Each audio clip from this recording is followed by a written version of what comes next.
Mabuhay Pilipinas! Maligayang pagbabalik dito sa aking channel, pero kung bago ka lang, pasuyo ng like and subscribe. Salamat agad! Ngayong araw ng Miyerkules, May 8, 2024, mga kababayan, asahan pa rin po natin na dama pa rin natin ang epekto nitong easterlies na nagdadala ng mainit na panahon lalo na sa umaga at tanghali, pero may tsansa ng pagkakaroon ng mga localized thunderstorm pagdating ng hapon at sa gabi. Samantalang asahan po natin, mga kababayan, na dito po sa bahaging silangan ng Mindanao ay meron po tayong minomonitor na cloud cluster na posible pong maging LPA o bagyo na maaaring pumasok po sa loob ng Philippine Area of Responsibility ngayong darating na week po. So patuloy po tayong pinag-iingat dahil asahan na po natin na patapos na po itong napakainit na panahon at tayo po ay papasok na po sa rainy season.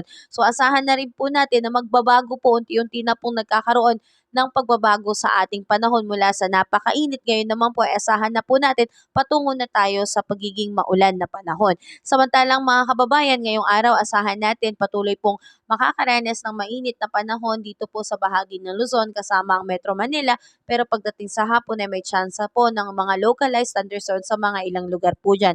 At ganun din po ang mararanasan dito sa Visayas, pero pagdating po sa Mindanao, asahan po ang pagkakaroon ng bahagyang makulimlim na panahon na may tsansa po ng pagkakaroon po ng pag-ulan. So mga kababayan, ganun pa man, asahan pa rin po natin na medyo mataas pa rin po ang ating heat index na mararanasan dahil marami po sa ating lugar ay nasa danger threshold pa rin po. Kasama dyan ang Pangasinan, La Union, Pampanga, Quezon, Palawan, Albay, Catanduanes, Masbate, Camarines Sur, Capiz at Iloilo na talaga namang makakaranas ng napakainit o mataas na heat index po. Kaya ugaliin po natin talaga naman na uminom ng sapat na tubig upang hindi po tayo ma-dehydrate at hindi po maging mapanganib sa ating kalusugan ang epekto ng napakainit na panahon. So mga kababayan, asahan din po natin na sa darating po na week ay darating din po ang epekto ng northeast monsoon. So mangyayari posibleng magsabay ang northeast monsoon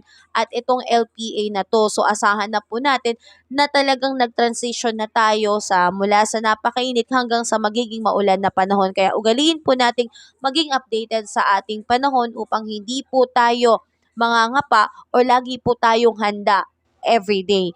And ingat po tayo mga kababayan. And please, kung nakatulong sa iyo at nabigyan ka ng sapat na impormasyon ngayong araw na to, pasuyo naman ng like and subscribe. Huwag kalimutang mag-like and subscribe.